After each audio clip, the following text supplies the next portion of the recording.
सभी के लिए हाथ जोड़कर हमारी जय भोले की राम राम, ओम नमो नारायण। सबके लिए जय माता दी।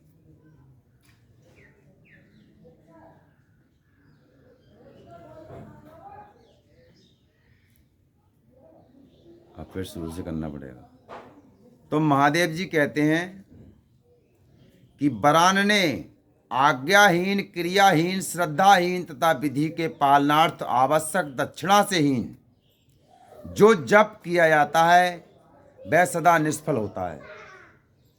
मेरा स्वरूप मंत्र आदि आज्ञा सिद्धि, क्रिया सिद्धि और श्रद्धा सिद्धि होने के साथ ही दक्षिणा से भी युक्त हो तो उसकी सिद्धि होती है और उसमें महान फल प्राप्त होता है। शिष्य को चाहिए कि पहले तत्ववेता, आचार्य, जपशील, सद्गुण संपन्न, ध्यान उपस्थित हो। जो आचार्य हो वो जपशील, सद्गुण संपन्न एवं ध्यान योग परायण एवं ब्राह्मण गुरु की सेवा में उपस्थित हो। मन में शुद्ध भाव रखते हुए प्रत्यंत पूर्वक उन्हें संतुष्ट करें।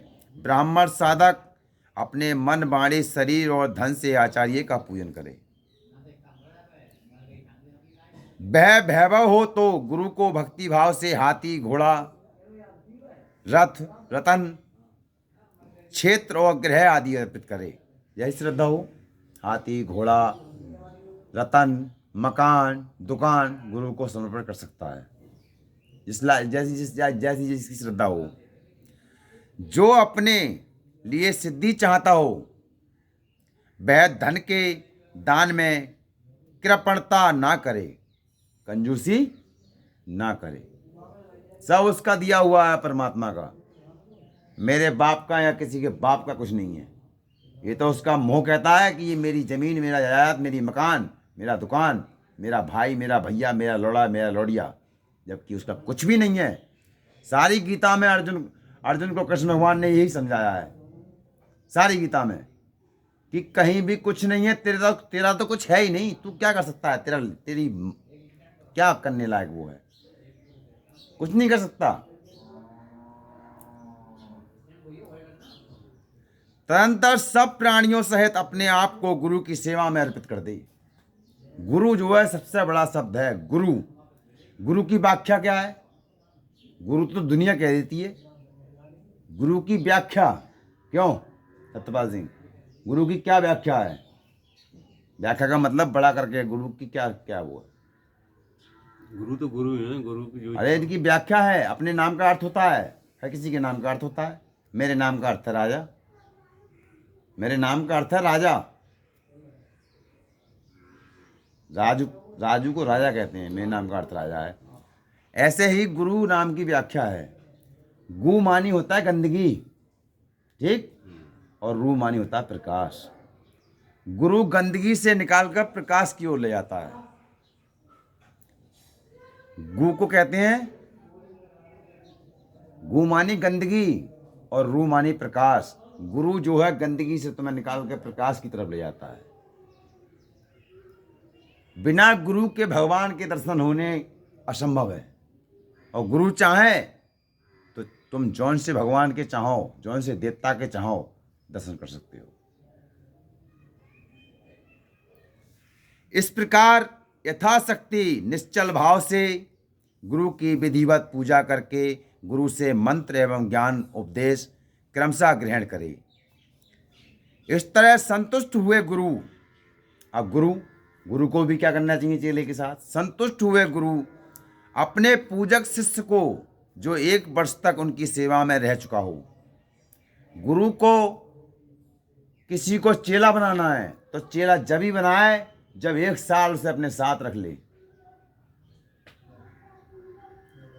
1 साल साथ रह चुका हो। 1 साल में वो तुम्हें देख लेगा और तुम उसे देख लोगे, शायद ये बनने लायक है या नहीं। ये नहीं है झटपट गए गुरु जी बना ले। गुरु की सेवा में उत्साह रखने वाला हो गुरु की सेवा में उत्साह रखने वाला चेला होना चाहिए। अहंकार रहित हो, अहंकार से दूर हो और उपवास पूर्वक स्नान करके शुद्ध हो गया हो।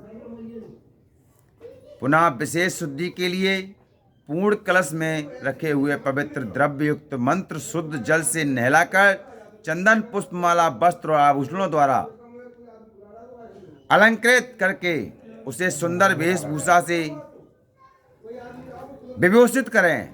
तत्पश्चात शिष्य से ब्राह्मणों द्वारा पुण्य वाचक और ब्राह्मणों की पूजा करवाकर समुद्र तट पर, नदी के किनारे, गौशाला में, देवालय में, किसी भी पवित्र स्थान में अथवा घर में सिद्धिदायक काल आने पर, शुभ तिथि, शुभ नक्षत्र एवं सर्वदोष रहित शुभ योग में गुरु अपने शिष्य को अनुग्रह पूर्वक विधि के अनुसार मेरा ज्ञान दे। शंकर जी ने कहा है। एकांत स्थान में अत्यंत प्रसन्नचित्त हो उच्च स्वर से हम दोनों के उस उत्तम मंत्र का शिष्य के भली भांति उच्चारण कराए।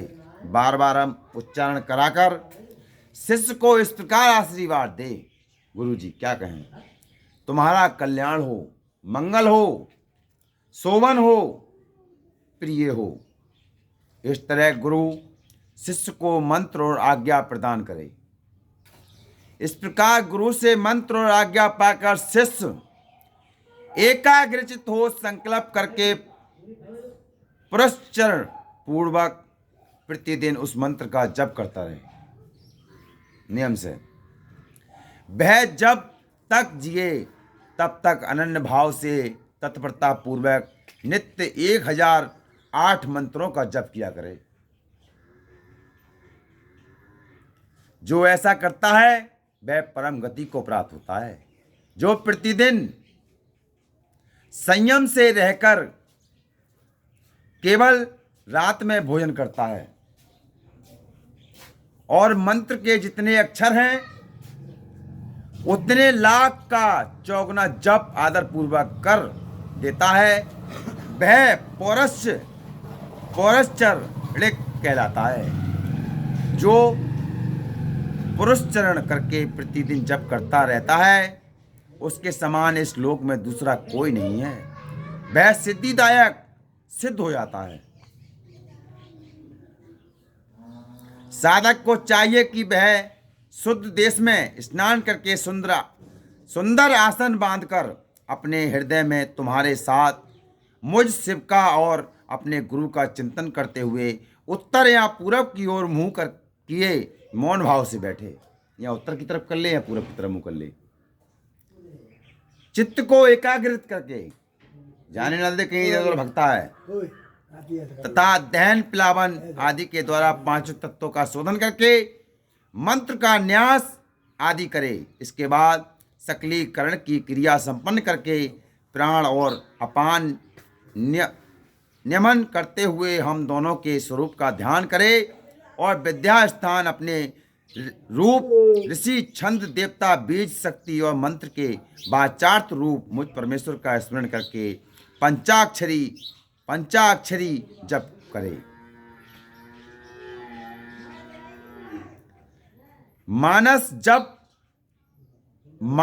जप उत्तम है, उपांशु जप मध्यम है और वाचिक जप उससे निम्न कोटि का माना गया है। ऐसा आगमार्थ विशारद विद्वानों का कथन है। जो ऊंचे नीचे स्वर से युक्त तथा स्पष्ट और अस्पष्ट पदों एवं अक्षरों के साथ मंत्र का वाणी द्वारा उच्चारण करता है उसका यह जप वाचिक कहलाता है। जिस जप में केवल जीहा मात्र हिलती है अथवा बहुत धीमे स्वर से अक्षरों का उच्चारण होता है तथा जो दूसरों के कान में पड़ने पर भी उन्हें कुछ सुनाई नहीं देता, ऐसे जप को उपांशु जप कहते हैं। उपांशु जप